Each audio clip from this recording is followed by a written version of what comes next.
amambuku mpela ngathi bembukeni my babo organization yami le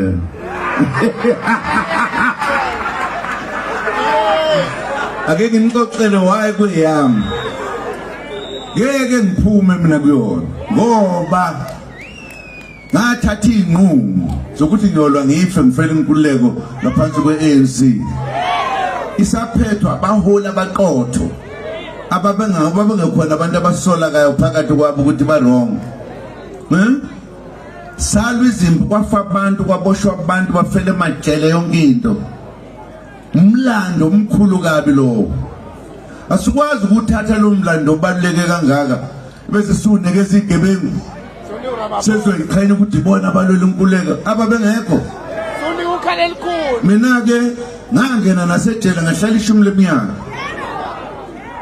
uma nje sesiwinile la ngiyawela ngwele ukulanda ngilanda i-ANC leya ngempela umlando wayo neyonke nguletha la ingakho ngafuna ukubashiya nje angifuni bathi ngelinye ilanga awuyona imember ye-ANC yi-full member ngifuna i-ANC yami le ngayifela ngingadlali i-ANC yenu le ANC yabantu base-South Africa injalo lento igebengu ziyodlela ncane yodlela ncane kutshela indaba ungayibuzana sengisho ukuthi uma ngisho njalo ningathuki ngifuna ukuvikela umlando we-ANC okhokho bethu abaqala i-ANC ixoshe laba abathengisa ngoba ukuthengisa lokhu ukuhlangana nabelungu kade besiqede benza yonke inhlobo yento usuthi madoda ngeke kumngazala umuntu ukuhlanganisa kokubili-ke sengithi umkhonto lo kuthiwa umkhonto kaShaka nomkhonto we-ANC yokhokho bethu abayakhaya ayihlangani impeyazanayo zonke-ke ezinye izinto siyayidudula esimaziyo nje ukuthi uwenye inhlobo yento maye babo yodlela ogageni so ningethuki uma ngiphahluka ngisuke ngikhumbula ngaze ngayisosha nanka amasosha agcwele la awakwazi amasosha kanti alelo ubala ayilwela ukuthi uzophinda kuhlangana nabelungu futhi yini labo amasosha obanjalo akunjalo ngikubonile njalo nansizwa uthenga ngokubona naye le nsizwa hlezi lapha elinye isosha ithe kufanele ngilibona bathe ubani igama lakhe kuthiwa ubani kuthiwa uRogers baba uRogers ophethe amasosha lalela-ke kuxoxela indaba uDuodayi insizwa yeDuodayi leya kwaba khona izinto uDuodayi owazenza ethe phecelezi kancane ngangayithanda ngase ngikhuluma obala ngabo insizwa zami lezi uDuodayi waqanjwa uDuodayi igama likaDuodayi laqanjwa ngenkathi ngilandwa ekhaya ngiyoboshwa ngazange ngithethe isecala lamasosha esasisebenza nawo kudala aseyaqambutha ngoDuodayi ngoba ethi azovikela lokho kufanele kuvikelwe kutheke makwenzeka into ngakhuluma nawo ngase ngithi obala ngathi benza into wrong la ngoba siyasolana makukho into wrong siyenzile sase siyahlala phansi sixoxa indaba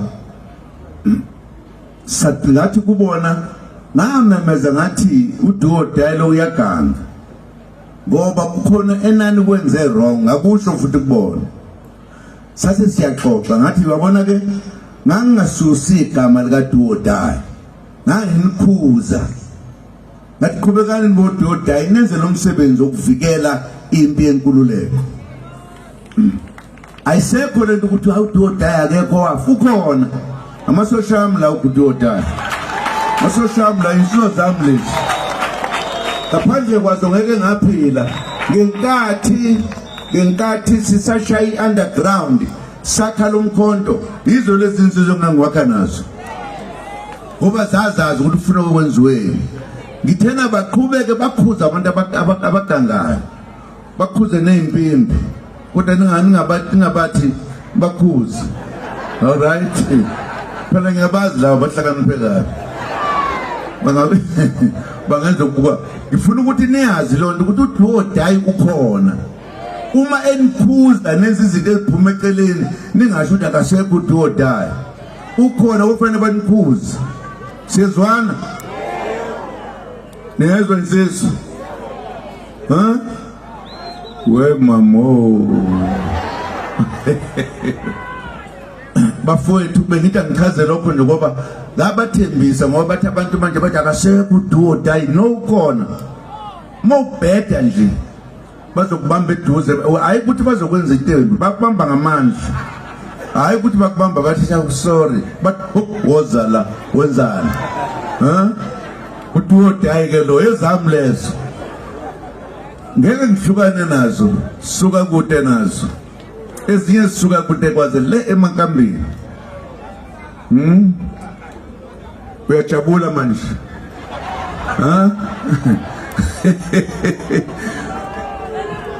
Ngingabambi kakhulu, ngibambe kancane nje.